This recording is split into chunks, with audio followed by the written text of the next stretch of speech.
toujours touché, on a toujours imposé les mains, on a toujours essayé de rentrer en interaction avec l'autre pour l'aider à guérir par la simple présence humaine. Depuis la nuit des temps, certaines personnes ont une action bienfaisante et une influence apaisante et curative sur les êtres humains et les animaux. Le magnétisme, l'imposition des mains, reste une pratique universellement exercée par l'être humain depuis toujours, et ce, quelles que soient les ethnies. La doctrine médicale, à ses origines, est indissolublement liée à la doctrine religieuse. Au commencement, la médecine et la théologie ne font qu'un. Car tout être qui souffre cherche à découvrir le sens de sa souffrance. La maladie s'empare-t-elle de nous sans cause?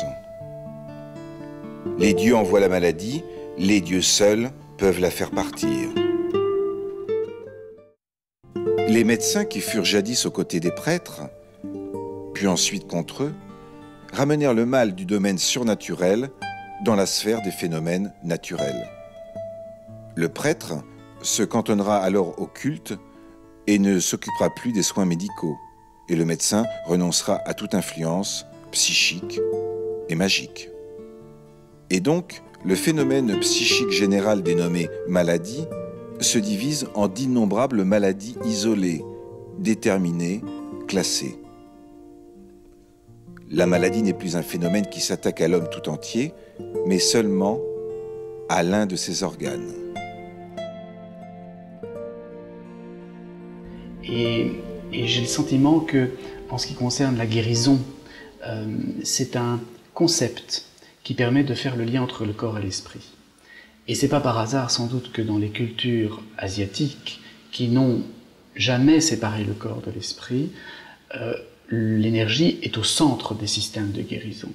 À savoir, en Inde, on a le prana, en Chine, on a le chi, et en fait, c'est sans doute la même chose.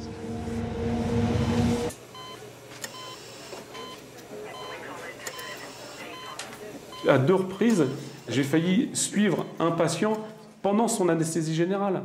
Aux États-Unis, c'est monnaie courante. Aux États-Unis, il y a à la fois l'anesthésiste et à la fois l'énergéticien, ils n'appellent pas ça le magnétiseur, mais ils appellent ça l'énergéticien, qui est là et qui suit le corps énergétique du patient pendant son intervention.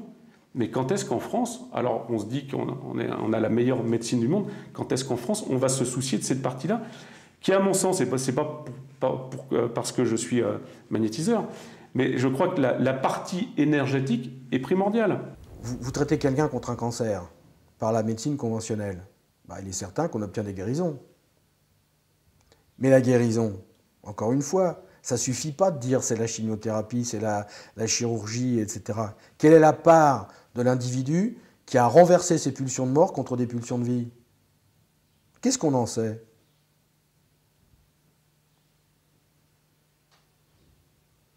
Le magnétiseur peut parfaitement mobiliser des pulsions de vie contre les pulsions de mort. Qu'est-ce qu'on en sait? Qu'est-ce qu'il mobilise dans l'inconscient? Sur quoi il agit? On n'en sait rien. Most healers will tell you that many that I've talked to, many of them, and it's the reason I got interested in the field, they'll tell you that they're transmitting an energy from the ambience, from the surroundings.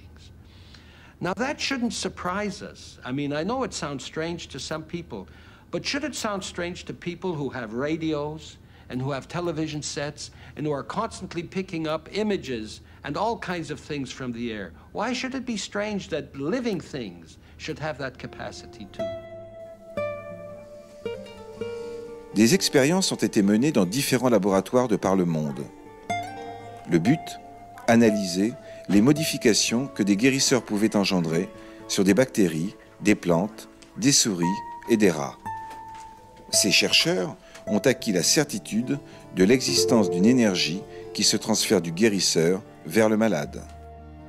Il y a des études qui ont été effectuées sur des organismes vivants, mais qui n'avaient pas le mental que nous autres humains nous avons, à savoir des bactéries, à savoir des colonies de levure, ou des animaux éventuellement. John Zimmerman, à l'université du Colorado à Denver, a effectué une série d'enquêtes et de travaux intéressants en s'adressant à des guérisseurs dans différentes traditions et en essayant d'enregistrer les chants émis par les mains de ces thérapeutes. Et ce qui est intéressant, c'est que justement, il a enregistré des fréquences de 7 à 8 Hz chez la majorité de ces guérisseurs, et ce, quelle que soit leur formation. De nos jours, des hôpitaux, en France comme en Europe, font appel à ces personnes. Cela peut se faire à distance, par téléphone. Alors, vous faites comme ça, vous mettez l'écouteur, donc la partie écoute, dans l'oreille du téléphone, à peu près 3 cm en face de la brûlure.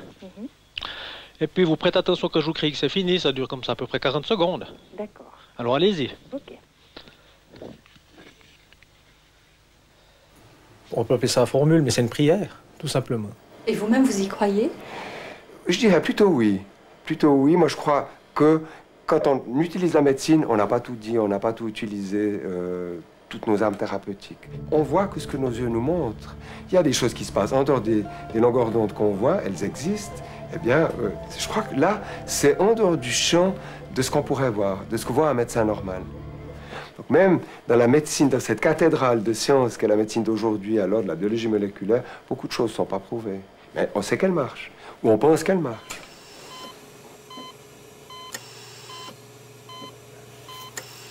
J'ai été affectée à cet hôpital depuis maintenant 1988. J'ai été tout de suite surprise lors d'un premier accident dans la prise en charge d'un homme qui était brûlé à 80% par l'absence de douleur que présentait celui-ci, alors que j'avais appris durant mes études que la brûlure faisait souffrir. Et cet homme ne se plaignait pas d'avoir mal. Il n'avait absolument pas mal alors qu'il a été brûlé au 2e degré sur plus de 80% de la surface du corps. Je l'ai traité comme je traite toutes les personnes dans ce cas-là. Et en arrivant aux urgences, j'ai demandé à une infirmière, mais je ne comprends pas que cet homme ait pas mal. Et elle m'a répondu, c'est normal, il a fait appel à un barreur de feu. Un barreur de feu. Et elle m'a expliqué, donc, avant notre arrivée, il avait appelé quelqu'un qui lui avait coupé le feu, barré le feu, et donc cet homme ne souffrait plus. Et moi-même, enceinte de 3 mois, j'ai pris un affreux coup de soleil, et j'étais brûlée au 1er degré, limite 2e degré, et rien ne pouvait calmer ces douleurs. Donc j'ai fait appel, moi-même, j'ai dit je vais essayer un barreur de feu.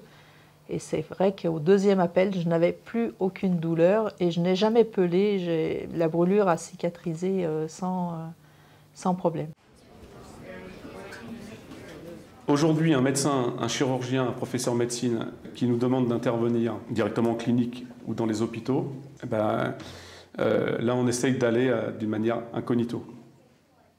Parce que là, c'est le médecin qui joue sa carrière. Parce qu'aujourd'hui, ils n'ont pas le droit de faire ça. Notre enquête révèle que depuis des décennies, des milliers de malades condamnés par la médecine moderne n'hésitent pas à parcourir la planète à la recherche de ceux qui vont pouvoir les guérir. Peu connus, voire inconnus, ces guérisseurs restent en marge dans nos sociétés. Existe-t-il, chez l'être humain, des niveaux de conscience supérieurs ? Ces guérisons reflètent un mystère encore secret pour nous.